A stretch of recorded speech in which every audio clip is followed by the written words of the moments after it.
कांच की टूटी हुई बोतलों के टुकड़े जिनसे पेट्रोल की बदबू आ रही है, जो संभवतः पेट्रोल भर के लाया गया था, बरामद की गई है।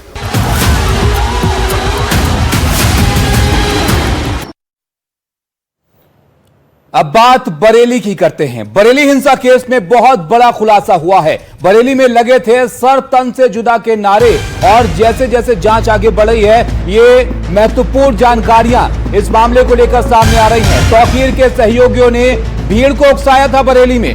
भीड़ ने कहा था कि आज मकसद पूरा करेंगे। धार्मिक नारे लगाते हुए पुलिस पर हमला किया गया। तो तमाम बातें, तमाम जानकारियां अब जैसे जांच आगे बढ़ रही है सामने आ रही हैं कि यहां पर एक पूरी तैयारी से भीड़ मौजूद थी और भीड़ को उकसाया गया था। कुछ लोग उकसा रहे थे और बरेली में दंगा फैलाने की तैयारी इन लोगों की थी। एफआईआर में एक एक डिटेल सामने आ रही है, जिससे ये पूरा मामला अब खुलकर सामने आ रहा है कि आखिर बरेली में माहौल खराब हुआ कैसे। ये 3 तस्वीरें आप देख रहे हैं। 23 सितंबर की तस्वीर, जहां पर बरेली में हिंसा हुई, भारी तादाद में भीड़ नजर आई। 24 सितंबर की तस्वीर, जब तौकीर रजा को इस मामले में गिरफ्तार किया गया, और फिर 30 सितंबर जब बुलडोजर एक्शन इसके बाद लिया गया। अब पुलिस मुस्तैद है। बरेली में पूरी तरह से इस बात पर निगाह रखी जा रही है कि कानून व्यवस्था बनी रहे, शहर में शांति बनी रहे, और जांच की जा रही है जिसमें एक एक करके बड़े खुलासे हो रहे हैं। बरेली के हिंसा के मामले में नित नए खुलासे हो रहे हैं। अब तक 82 लोगों को गिरफ्तार किया गया है, और उसमें सबसे अहम कड़ी नदीम खान और नफीस खान हैं, जिनको गिरफ्तार किया गया है। नफीस खान की बुधवार को गिरफ्तारी हुई है, और इसमें कई अहम खुलासे नफीस खान ने किए हैं। मसलन उसने ये कहा कि पहले इस प्रदर्शन को स्थगित कर दिया गया था, लेकिन उसके बाद में जो आईएमसी के यूथ ब्रिगेड के अध्यक्ष हैं, उन्होंने तौकीर रजा को भड़काया, और फिर एक नया वीडियो बना, और फिर नफीस और उसके बेटे ने उसको सोशल मीडिया पर वायरल किया। एफआईआर जो दर्ज की गई है उसमें यह भी खुलासा किया गया है कि सर तन से जुदा के विवादास्पद नारे लगे, और ये भी कहा गया कि नदीम खान ने कहा कि तौकीर रजा ने कहा है बाकायदा कि अगर इस प्रदर्शन के दौरान पुलिस वाले रास्ते में आए तो उनको मार दें आप। तो इस तरीके के जो है वो एफआईआर में बातें कही गई हैं। ये आप देख सकते हैं कि ये वीरांगना यूनिट है। ये उत्तर प्रदेश की पहली एसओजी महिला टीम है, जिसको अभी पिछले महीने लॉन्च किया गया था। और ये जो एसओजी महिला टीम है, इसको आप देखिए कि पूरी तरीके से अत्याधुनिक जो हथियार हैं उनसे ये लैस है। अंशिका जी हैं जो कि एसपी हैं यहाँ की साउथ की, बरेली साउथ की।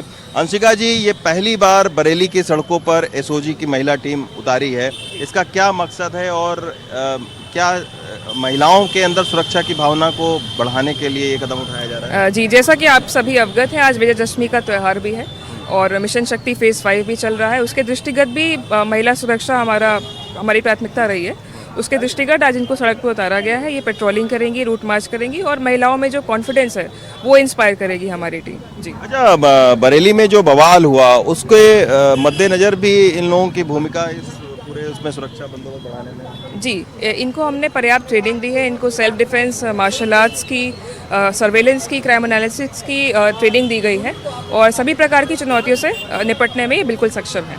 जी। तो अंशिका जी हैं जो कि बता रही हैं कि इस महिला एसओजी की टीम को पूरी तरीके से तैयार किया गया है, और ये जो वीरांगना स्क्वाड है, ये पहली बार इस तरीके की का जो स्क्वाड है उसको तैयार किया गया है। और ये चूँकि बरेली में जो बवाल हुआ है उसके मद्देनज़र लोगों के अंदर में सुरक्षा की भावना को बढ़ाने के लिए, ख़ास तौर पर महिलाओं की सुरक्षा के मद्देनज़र इन महिला एसओजी अब यहाँ पर पेट्रोलिंग कर रही हैं, और बरेली में शांतिपूर्वक जो त्यौहार है वो मनाया जाए, इसकी कोशिश में पुलिस और प्रशासन जुटा हुआ है। बरेली से स्टीफेंस और रणदीप के साथ रवीश रंजन शुक्ला, एनडीटीवी इंडिया। तो आपने देखा, बरेली से महत्वपूर्ण जानकारियां सामने आ रही हैं। हमारे सहयोगी लगातार आपके लिए रिपोर्ट और ये ताज़ा जानकारी लेकर आ रहे हैं। आगे बढ़ते हैं, विजयदशमी की बात करते हैं और आपको सिंदूर खेला की अनूठी तस्वीर दिखाते हैं। दिल्ली के कालीवाड़ी इलाके में बंगाली समाज की महिलाओं ने धूमधाम के साथ सिंदूर खेला का आयोजन किया। वहीं मुंबई में काजोल ने भी सिंदूर खेला में हिस्सा लिया। चलिए आपको दोनों तस्वीरें हम दिखाते हैं। इसके अलावा पूर्व केंद्रीय मंत्री स्मृति ईरानी भी सिंदूर खेला कार्यक्रम में शामिल हुई। ये 2 तस्वीरें आप देख रहे हैं, एक तरफ स्मृति ईरानी और दूसरी तरफ आपको काजोल यहाँ पर नजर आएंगी। तो सिंदूर खेला का आयोजन यहाँ पर किया जा रहा है और इसमें तमाम हस्तियां शामिल हो रही हैं। वहीं देश के अलग अलग शहरों में भी माँ दुर्गा की विदाई और सिंदूर खेला की रस्म की जा रही है। तो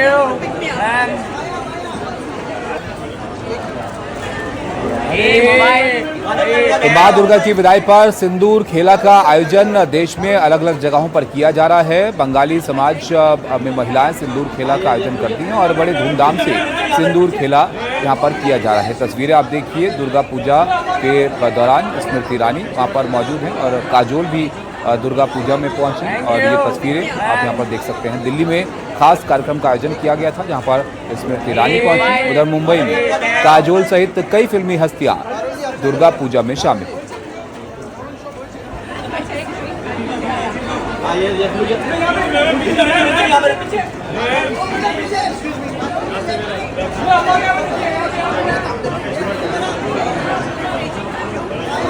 Thank you.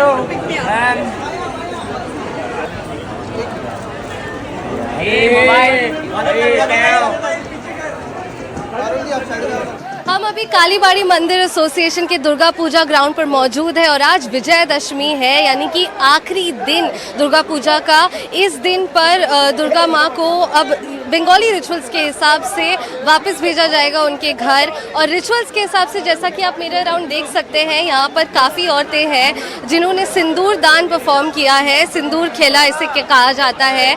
और चलिए इन औरतों से बात करते हैं और देखते हैं, समझते हैं इनसे कि सिंदूर दान का क्या मतलब है। आप हमें अपना नाम बताएं। शिखा माथुर जी।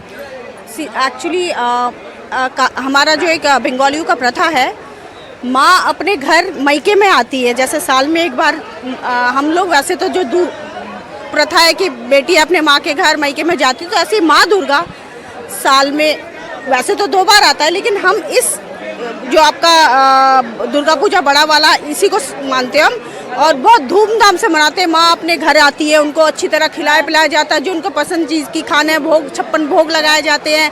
फिर उनके सामने नृत्य होता है, मतलब उनको खुश किया जाता है ताकि जब वो लौट के जाए अपने घर वापस ससुराल, तो पूरा 1 साल के लिए पूरा मन में हृदय में खुशी प्यार सब भर के लेके जाए। और उनको सिंदूरदान इसलिए दिया जाता है, हम बंगाली सारी जो मैरिड लेडीज़ हैं वही सिंदूरदान करते हैं, क्योंकि सुहागन रहे, अमर रहे।